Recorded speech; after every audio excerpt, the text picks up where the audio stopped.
ninguna ordenanza, porque el día primero se cumple la ordenanza del Estado, del gobierno y la ordenanza del rector de que las clases eran virtuales.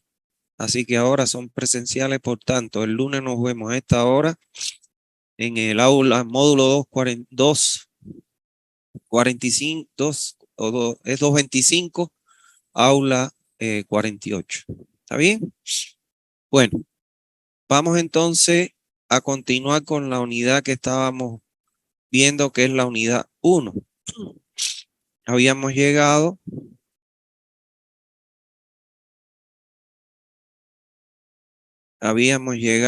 hasta aquí, hasta las características del servicio de abastecimiento de agua, que eran instantáneas, de calidad, y además que tenía que entregar la presión requerida con el volumen necesario. Entonces, vamos a ver en el día de hoy los problemas relacionados, ya siguen entrando, con los servicios de agua. Bueno, nosotros los ingenieros sanitarios tenemos que enfrentarnos a 3 grandes problemas cuando vayamos a realizar un proyecto de distribución de agua potable. Y estos 3 problemas son, en primer lugar, los problemas hidrológicos, en segundo, los problemas sanitarios y en tercero, los problemas económicos. Dentro de los problemas hidrológicos, nosotros lo primero que tenemos que hacer es resolver cuáles son las posibles fuentes de abastecimiento que existen. Ya que si no existiera alguna fuente de abastecimiento, no tiene sentido diseñar un sistema de distribución porque no hay de dónde sacar agua. Entonces, ese es el primer problema. Detectar las posibles fuentes o la fuente de abastecimiento. Una vez que ya sepamos la fuente, debemos identificar las restricciones en la captación en tiempo, cantidad y calidad. ¿Qué quiere decir eso? Debemos chequear primero la calidad que tiene el agua para definir si es potable o no es potable, porque ya ustedes conocen que en caso de no ser potable, pues nosotros vamos a tener que potabilizarla, diseñarle una planta potabilizadora. Y lo otro es la captación y la cantidad de agua. ¿Eso por qué? Porque recuérdense ustedes que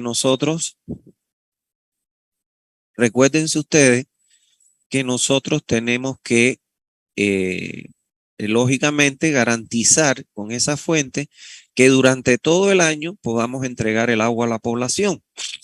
Sobre todo tenemos que chequear que en época de seca la fuente es capaz de satisfacer la demanda de la población, porque ese es el periodo más crítico. Por otro lado, debemos chequear la precipitación pluvial, su frecuencia e intensidad. ¿Por qué? Porque esto tiene estrecha relación con el punto B, ya que si no llueve durante el periodo de seca, pues entonces debemos chequear, bueno, efectivamente que se cumpla la restricción de la captación. Como cuarto punto, debemos considerar las pérdidas posibles por filtraciones o escurrimiento. ¿Eso qué significa?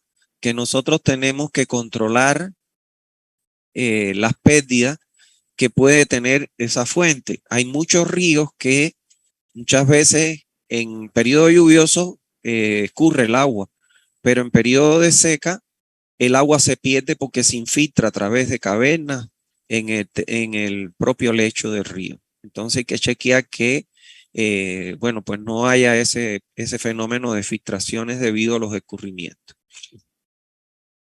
Por otro lado, se deben relacionar las cantidades disponibles con las posibles demandas. Una vez que nosotros hayamos determinado la cantidad de agua que se le puede extraer a la fuente, pues entonces tenemos que contrastarla con la demanda que va a tener la población. Si la demanda supera la cantidad de agua disponible en la fuente, entonces evidentemente tendremos que buscar una fuente alternativa para en el momento de déficit poder sacar de ella el agua que se necesita o construir alguna obra que nos permita a nosotros almacenar agua durante el periodo de seca para poder entregarla en el periodo lluvioso para poder entregarla en el periodo de seca. Los problemas sanitarios, los problemas sanitarios que nosotros debemos enfrentar son los siguientes. En primer lugar, debemos tomar en cuenta los tratamientos para la purificación del agua captada. ¿Qué significa eso? Nosotros vamos a tomar una muestra del agua de la fuente que hemos determinado que va a ser la que nos va a abastecer, llevarla al laboratorio de calidad y demostrar que el agua es potable para, en caso de que no sea potable, entonces tendremos que garantizar los tratamientos para purificar esa agua y transformarla en potable. Por otro lado, en los problemas sanitarios también debemos tener en cuenta los tratamientos de agua residual antes de su disposición final. Aquí ustedes podrán preguntarse, bueno, ¿y qué tiene que ver el tratamiento de las aguas residuales si yo lo que estoy es diseñando una red de agua potable? Pues tiene que ver mucho. Ustedes conocen que cuando no hay tratamientos individuales en los domicilios, normalmente las personas que lo que hacen sacan una tubería y descargan el agua residual a la cuneta de las calles. Entonces yo tengo que chequear que en todo el área de cobertura que yo voy a prestar con el servicio de agua potable no ocurra esto. ¿Por qué? Porque si esto ocurre y yo voy a colocar mi tubería a 1 metro del cordón de acera y a 80 centímetros, mi tubería va a quedar debajo del agua residual. En caso de una rotura de mi tubería de agua potable, se pueden mezclar las dos aguas y entonces ahí sí desataríamos las enfermedades de origen hídrico, como la fiebre tifoidea, el cólera, la disentería, la mebiasis, la giardia y además, sobre todo, la fiebre tifoidea y el cólera, que son enfermedades que pueden ocasionar la muerte de un ser humano. Entonces, si esto ocurriera, que el agua la vierten a las cunetas de las calles, no quiere decir que yo les voy a diseñar el sistema de tratamiento para que esto no ocurra, pero sí voy a advertir en mi proyecto como una recomendación de que el proyecto no sea ejecutado hasta tanto se resuelva esta problemática de vertimiento de aguas residuales a las cunetas de las calles, porque cualquier rotura en la tubería de agua potable puede ocasionar una contaminación hídrica del agua y la población se puede enfermar. ¿Está claro? Bueno, y eso nos respalda a nosotros para que en caso de que ocurra eso, bueno, nosotros lo advertimos en nuestro proyecto. Los otros problemas que debemos resolver son los problemas económicos, que eso no faltan en ningún proyecto. En primer lugar, debemos definir el periodo de diseño de la red. El periodo de diseño de la red es el número de años que nosotros debemos diseñar nuestra red para que ella pueda dotar de agua a toda la población que se asiente en el área de cobertura durante ese número de años, durante ese periodo de la red. Este periodo de diseño en próximas clases vamos a ver que nosotros lo definimos, pero por recomendaciones de la norma. Por otro lado, las dimensiones y la capacidad de las instalaciones. Bueno, las dimensiones y capacidad de las instalaciones va a salir directamente del periodo de diseño, porque con el periodo de diseño yo voy a determinar mi población de diseño y mi dotación de diseño, y con ello el caudal y por supuesto las dimensiones y la capacidad que deben tener mis instalaciones. Otro problema económico es el nivel de calidad de agua que ha de garantizarse. Ya vamos a ver más adelante que dependiendo del uso que yo le dé al agua, ese será el nivel de calidad que me va a demandar. Por ejemplo, el agua que nosotros tenemos que producir para entregar a la población a través de una red de distribución, su nivel de calidad de agua debe ser un agua potable. Debe ser un agua potable. O sea, ¿qué significa eso? Que debe ser un agua que cumpla con los 28 parámetros que vamos a aprender en este curso y que cuando la beba la población, pues entonces no le haga daño a su salud, sino que solo satisfaga su necesidad de hidratarse. ¿Está bien? Ahora, pero por ejemplo, si vamos a hablar para el agua con la que se hacen las bebidas, O sea, las bebidas alcohólicas y no alcohólicas tiene que ser un agua totalmente desmineralizada. Sin embargo, el agua potable admite cierta cantidad de sales minerales.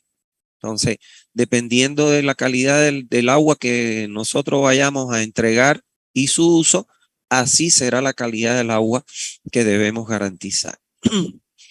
Y por último, se debe establecer un equilibrio entre las necesidades y las inversiones que éstas exigen. Miren,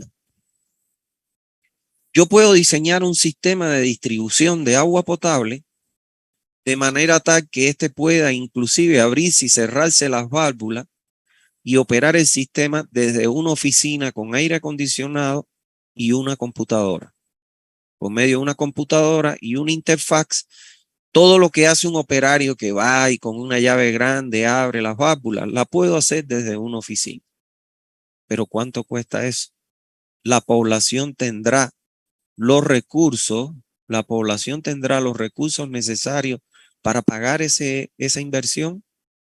Entonces, tenemos que llegar a un equilibrio entre los recursos que la población dispone para poder pagar el servicio y en base a eso será el nivel de calidad de servicio que nosotros le vamos a prestar y que le vamos a diseñar en definitiva. ¿Está bien? Entonces, resumiendo, ¿cuáles son los problemas que debemos enfrentar los ingenieros sanitarios al hacer el diseño de un sistema de distribución? Son tres: los problemas económicos, los problemas sanitarios y los problemas hidrológicos. ¿Está bien? Bueno, vamos a ver qué son los elementos básicos, para el servicio de agua potable. Bueno, se considera como elementos básicos y no básicos de un servicio de agua potable lo siguiente. Los elementos básicos son aquellos que no pueden faltar en el sistema de distribución, porque si faltaran, entonces no se logra el objetivo de distribuir el agua. Y los elementos no básicos son aquellos que pueden o no aparecer dependiendo de las condiciones. Entonces, por ejemplo, vamos a ver que como elementos básicos tenemos la fuente. ¿Por qué es básica la fuente? Porque si no hay fuente no hay distribución, por eso es un elemento básico. La conductora, ¿por qué es básica la conductora? Porque si la población está lejos de donde está la fuente, si yo no tengo la conductora no le puedo llevar el agua. Y la red, porque si no tengo red, no puedo llegar a nivel del usuario para poderle entregar el agua potable.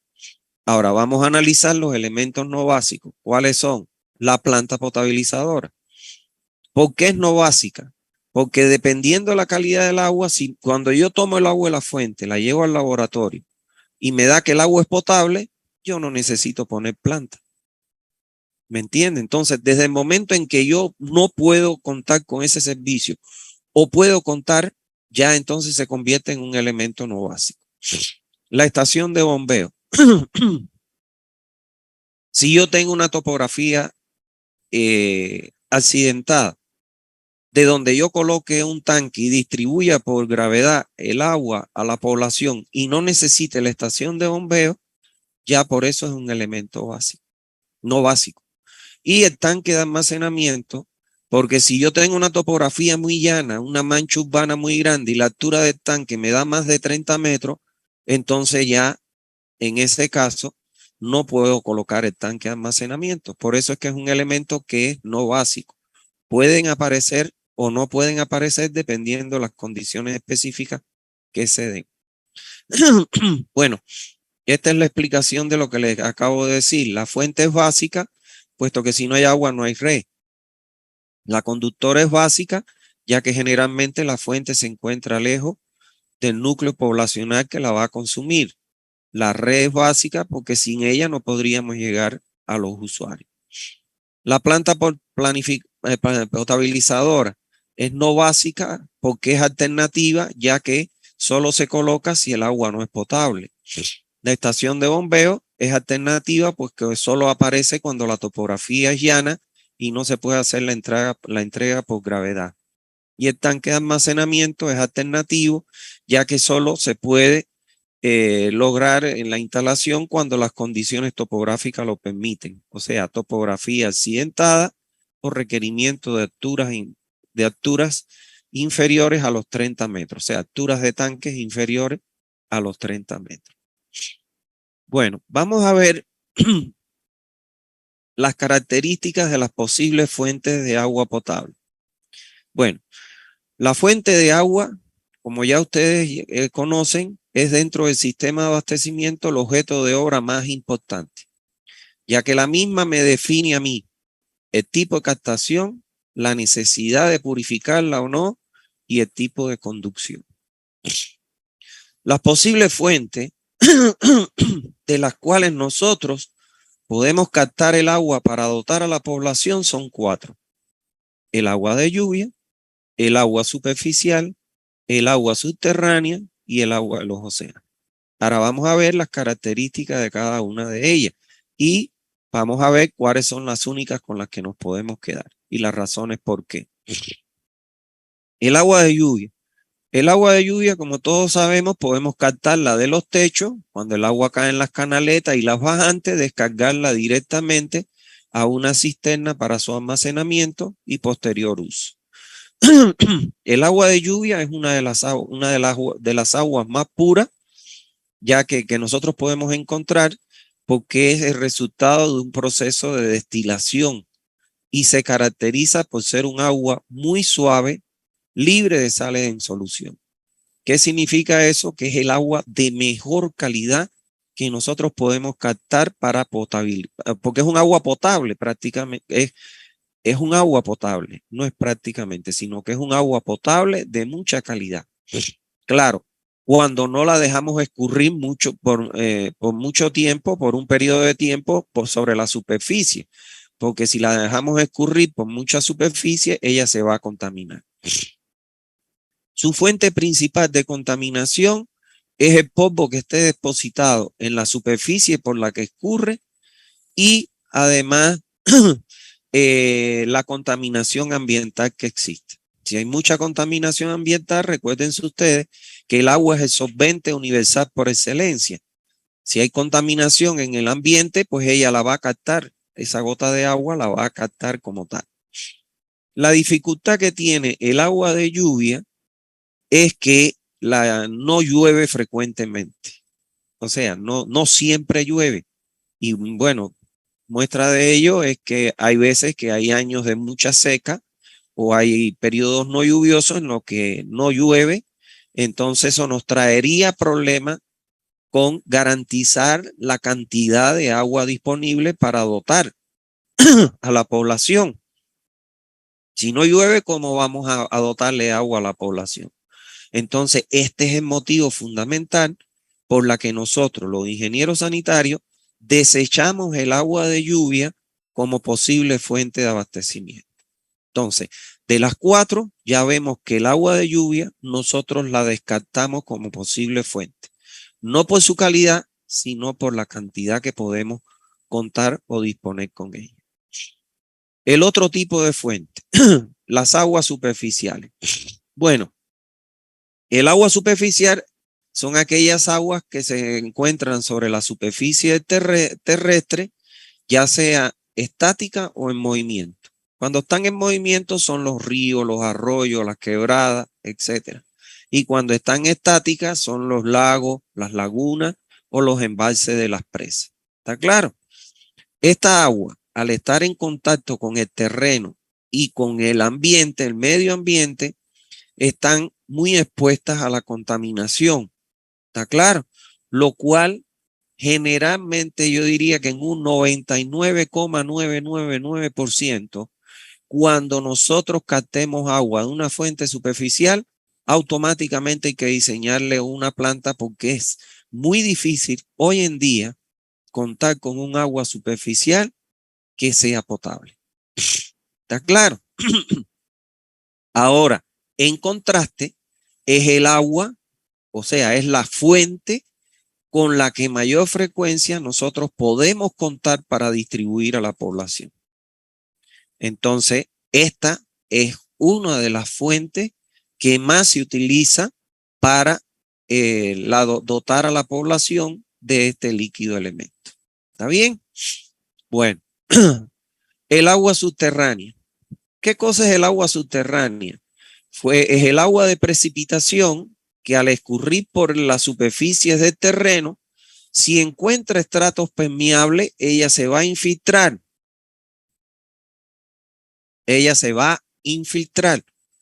Y entonces, al infiltrarse estas aguas a través del terreno, ellas van a llegar hasta un estrato impermeable, que pueden ser cavernas de roca. Y en ese estrato impermeable, ellas se van a almacenar formando lo que se conocen como los acuíferos. Ahora, esta agua es de mejor calidad que el agua superficial.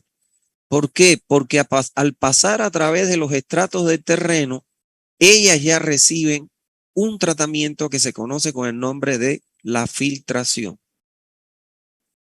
Por eso es que entre el agua superficial y el agua subterránea, siempre que se pueda encontrar agua subterránea, se prefiere como fuente para abastecer a la población porque generalmente son aguas potables y que demandan en caso de un tratamiento muy simple, no tan complejo como el caso de las aguas superficiales. ¿Está bien? Generalmente el único tratamiento que requieren es la desinfección para que si en el trayecto se produce una rotura, pues contrarrestar la contaminación del agua. ¿Está bien? Entonces, esta es otra de las fuentes que nosotros usamos y de preferencia es la que prefieren los ingenieros sanitarios para dotar de agua a la población. Para captar esta agua, lo que se hace es que se perfora un pozo y en ese pozo se coloca un equipo de bombeo para captar el agua almacenada en los acuíferos.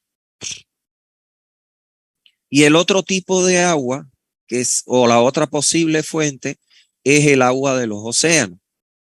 Esta agua se emplea en casos muy especiales, sobre todo en países donde hay mucha carencia de fuentes de agua dulce, como son, por ejemplo, la isla de Aruba, la Australia y los Emiratos Árabes. Son los únicos países que actualmente utilizan el océano como fuente. En nuestros países, lógicamente, del tercer mundo, estamos muy lejos de utilizar el agua del océano como posible fuente de agua potable. ¿Por qué? Porque el proceso para desalinizar el agua es un proceso muy costoso a través de lo que se conoce como la ósmosis inversa. Miren, esto es un equipo, aquí se lo he puesto, un equipo de ósmosis inversa para tratar, fíjense ustedes, para tratar el agua de un domicilio. Entiéndase, para una población entre 5 y 6 habitantes, no más. Y el costo de este aparato que ustedes ven aquí oscila aproximadamente entre los $1,500 y los $2,000. ¿Está claro? El agua de mar pasa a través de unas membranas que hay acá adentro y después pasa a través de una serie de filtros y entonces ahí es que se produce, en este caso, la desalinización. Pero es un proceso tan costoso que nuestros recursos no alcanzarían para poder tratar el agua de toda una ciudad. ¿Está bien?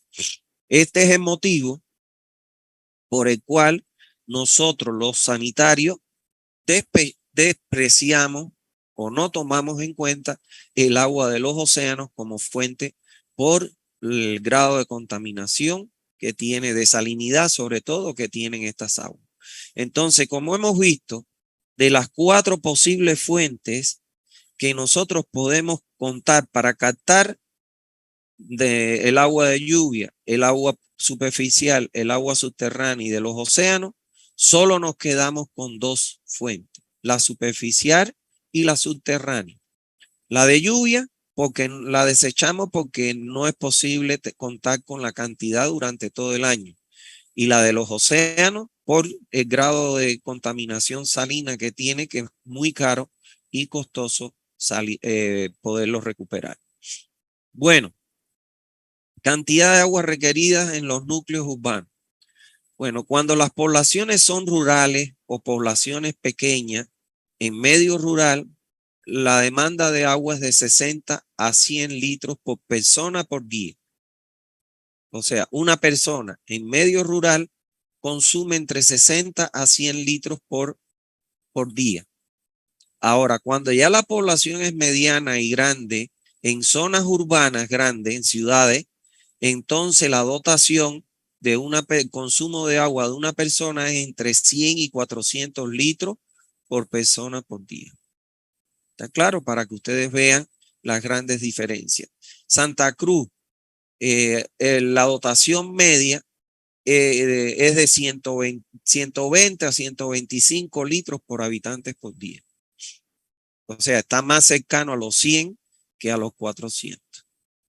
Bueno, la cantidad mínima de promedio de agua que requiere una persona en la actualidad para beber son 10 litros, para cocinar son 20, para el aseo personal son 30 litros, para lavar ropa 40 litros, para la limpieza 50 litros de la casa y para la disposición de los desechos, o sea, el largar los inodoros, etcétera, alrededor de unos 70 litros.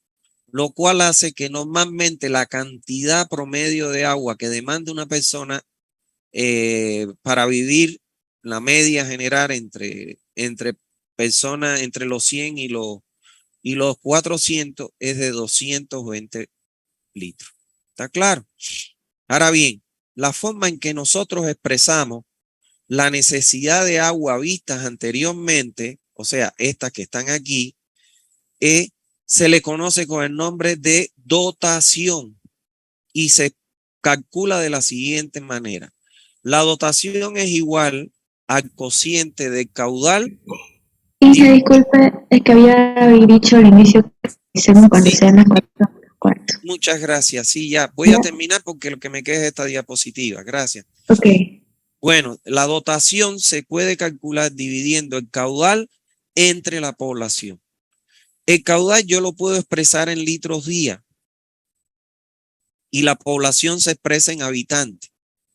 Si yo este habitante lo paso multiplicando, me queda los litros día por 1 sobre habitante.